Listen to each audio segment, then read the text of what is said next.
ரொம்ப அவசரப்படாத, சரியா? நான் இன்னும் ஸ்டார்ட் சொல்லவே ஆரம்பிக்கல. கண்டிப்பா இவர் ஒரு ஜொனின் தான்.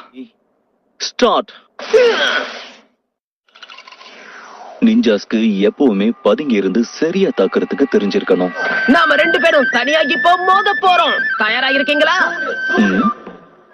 எதுக்கு வெயிட் பண்ற? வந்து தாக்கு. எப்பவுமே எதிரிய உனக்கு பின்னாடி போக அனுமதிக்காத.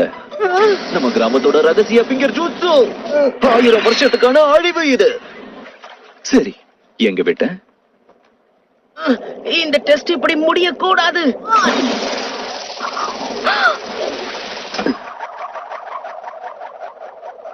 இது வரைக்கும் ஒருத்தரை கூட அவர் தேர்வை செய்யல. என்னுடைய கவனக்குறைவால தான் இப்படி எல்லாம் நடந்திருக்கு. வேற ஒண்ணும் இல்ல. நான் சொல்றத நம்புங்க. பாஸ் ஆகாம அகாடமிக்குள்ள கால் வைக்க மாட்டேன். என்னுடைய பெஸ்டான ஜூட்சு ஷேடோ க்ளோன் அட்டாக்க நீங்க கண்டிப்பா எதிர்பார்த்திருக்க மாட்டீங்க.